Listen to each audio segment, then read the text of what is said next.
অধিকারী, হ্যাঁ আমাকে তাড়াতাড়ি একটা টেবিল আইনা দাও। টেবিলে কি করবে? না, আমাকে খুব তাড়াতাড়ি তোমাকে টেবিল আর চেয়ার আইনা দিতে হবে। টেবিল আছে আর?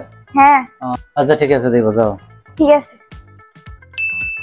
তার মানে কি সে আবার পড়াশোনা শুরু করবে? যাক বাবা, তার বিয়ের আগে তার বাপ মারে কথা দিছি যে বিয়ের পর তাই পড়াবো, সে বই ধারে কাছে নাই। যাক, অবশেষে নিজে থেকে বললো যে একটু পড়বে, চেয়ার টেবিল লাগবে। ঠিক আছে, আজকে শিপন একটু বাইকটা বার করতে, একটু বাড়া যাবো, একটা চেয়ার আর টেবিল কিনবো তোর বদির জন্য। দাদা চেয়ার টেবিল দিয়ে কি করবেন? আমাদের বাসায় তো পড়ালেখার কেউ নাই। আরে বোকা, আমাদের বাসায় পড়ালেখার না কেউ নাই বলছে কে? তোর বদি আছে না? তোর বদি তো অনার্সে পড়তেছে, পড়াশোনা করানো অনেকদিন, এখন হঠাৎ করে চেয়ার টেবিল আনতে বলছে, তার মানে পড়াশোনা করবে। চল চেয়ার টেবিল নিয়ে আসি। আচ্ছা ঠিক আছে, তাহলে চলেন। আর কি করব দাদা? হ্যাঁ, আরে আপনি কি কারেক্ট চেয়ার টেবিল কিনে দিয়েছেন? কি জন্য কিনে দিয়েছেন দেখেন, আপনি এসে দেখেন। কিসে? দেখেন কি করতেছে চেয়ার টেবিল দিয়ে।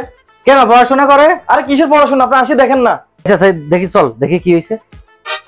আসে দেখেন কি করতেছে, দেখেন দেখেন।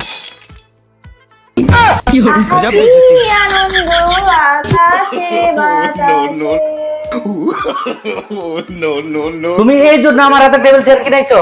হ্যাঁ, তো আর কিসের জন্য করাবো?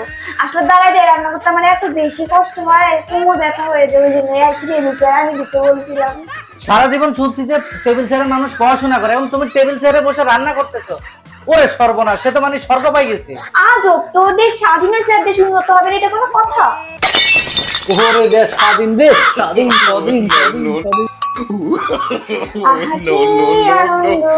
আকাশে বাতাসে